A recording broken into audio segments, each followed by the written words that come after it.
Hey fam, I want you to like, share, and subscribe to our YouTube channel, youtube.com/Roland S. Martin. And don't forget to turn on your notifications. All right, folks, the United States has the highest rate of death in childbirth of any first world country.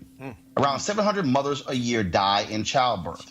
Black women fare even worse. Black women die in childbirth at 3 to 4 times the rate of white women, and they suffer complications at twice the rate of white mothers. Here to break this down is Breana Lipscomb, the U.S. Maternal Health and Human Rights Campaign Manager at the Center for Reproductive Rights. Breana, when you look at this story, I mean, we're talking about, when we talk about gaps, when we talk about inequality, when we talk about what is happening, whether it's wealth, whether it's education. A few years ago, Jeffrey Canada, the Harlem Children's Zone founder, was with Mary Wright Edelman, the Children's Defense Fund, and they were releasing a report on the state of black children in America. And one of the things that Jeffrey said is that if we want to deal with the inequalities in America, we literally have to go back to the womb. He said that black children in the womb of the mother, when they come out of the womb, they are already behind white children. This confirms that and lays that to be true. Yeah, that's very true. It's a very true statement. Thank you for having me on the show to even talk about this. And I would challenge that to say that even before the baby is in the womb, it starts with that mom and how she's been treated across her lifespan, because it's that prolonged exposure to stress due to exposure to racism, which is why it makes it challenging for healthy outcomes for both mom and baby. So we have a lot of work to do in the U.S. because we're focused on some of the wrong things when it comes to trying to improve our health outcomes for moms and baby. We're not addressing the issues of racism that we should be. And this also is one of those stories that you are never going to hear in a presidential debate or a town hall. People have this whole view that, we have the absolute best healthcare system in the world, bar none. Yet when you begin to talk about stories like this, it reveals the fundamental problem we have in this America, in this country, no different than these rich white parents trying to bribe their way into school, that in America, it comes down to money and resources. That's exactly right. The good thing I will say, though, is that with the increased exposure that this issue has received in the press, we have seen an unprecedented number of politicians focused on this issue. And in fact, Senator Kamala Harris, who is now a presidential candidate, has put this on kind of her platform of things that she talks about quite a bit. She has introduced legislation in this past Congress around addressing maternal mortality. Others, like Senator Cory Booker, and there's a lot of others that are now trying to come out on this issue. And what we challenge our members of Congress to do is to make sure that we don't lose sight of the racial disparity.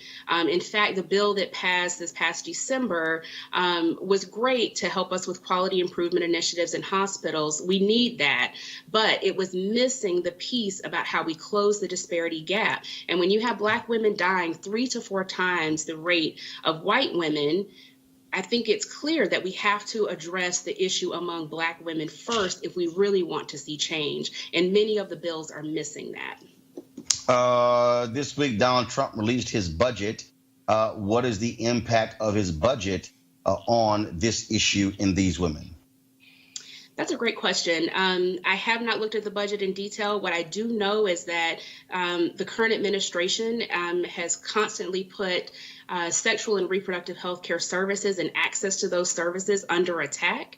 We're constantly fighting efforts to prevent certain providers from providing family planning services and other reproductive health care services. And it makes no sense to me when we're in a situation where women already have diminished access to healthcare providers and to healthcare services, why would we then go in and say, just because this particular provider provides these types of reproductive healthcare services, then they are not eligible to receive funding to provide other services? We have to get away from that.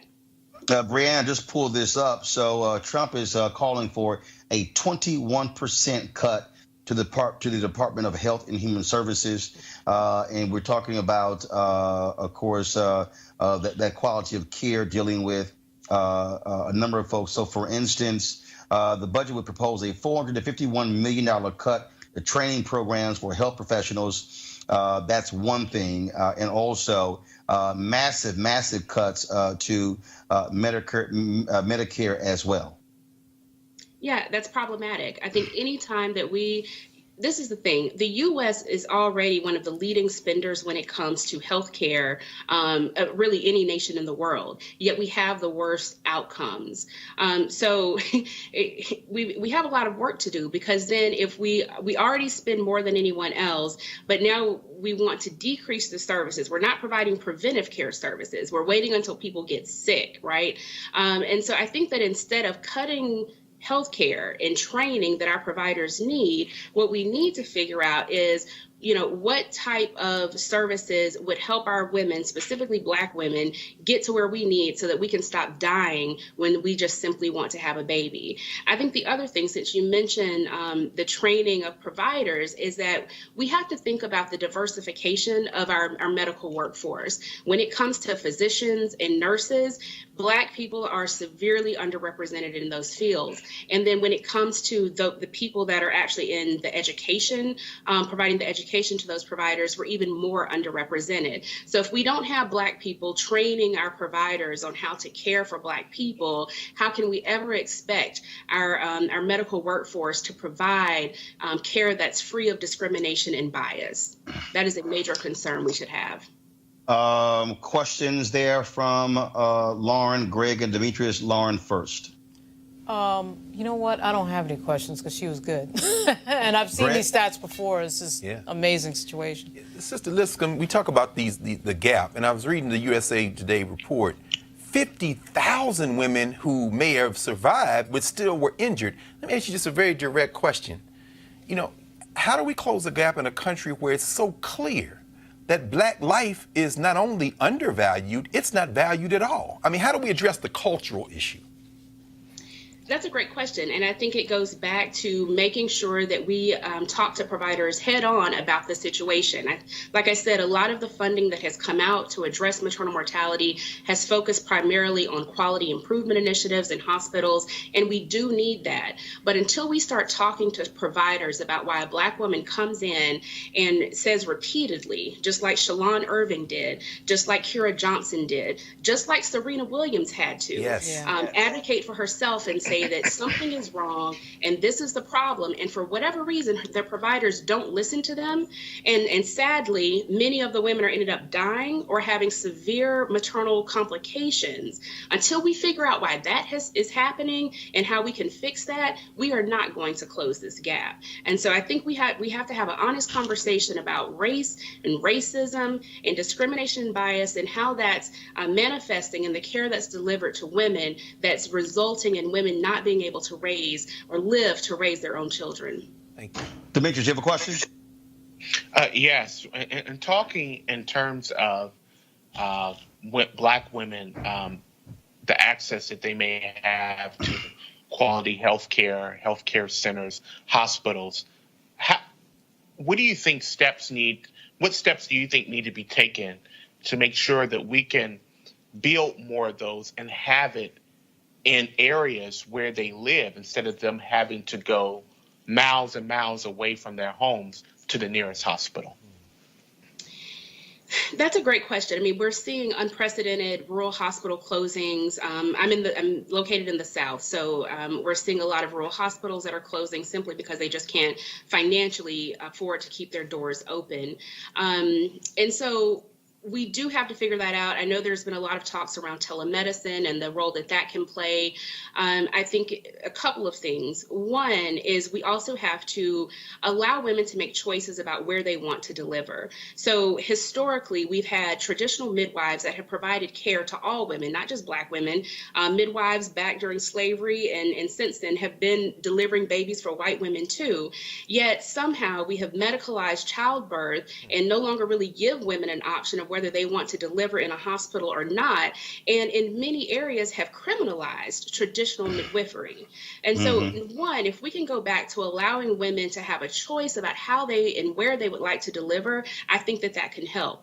The other piece that we can't lose sight of is that although we do see a lot of deaths in rural areas, we are still seeing a lot in urban areas as well, where women do have access to clinics and things like that. So the question is, if I have geographic accessibility to healthcare services, then why am I not going? What are the other structural barriers that exist? And then what is the care and the treatment that I'm receiving if I do go to that clinic?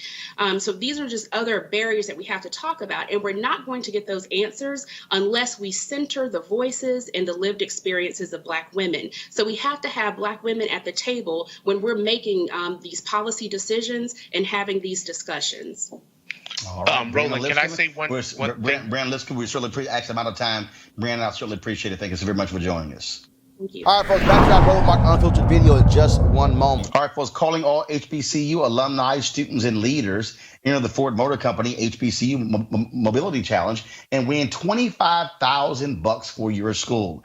Building on their long-term support of HBCUs, Ford is looking to improve mobility in HBCU communities through innovative solutions. Now, the winning program will receive a grant of up to $25,000 to implement their proposal.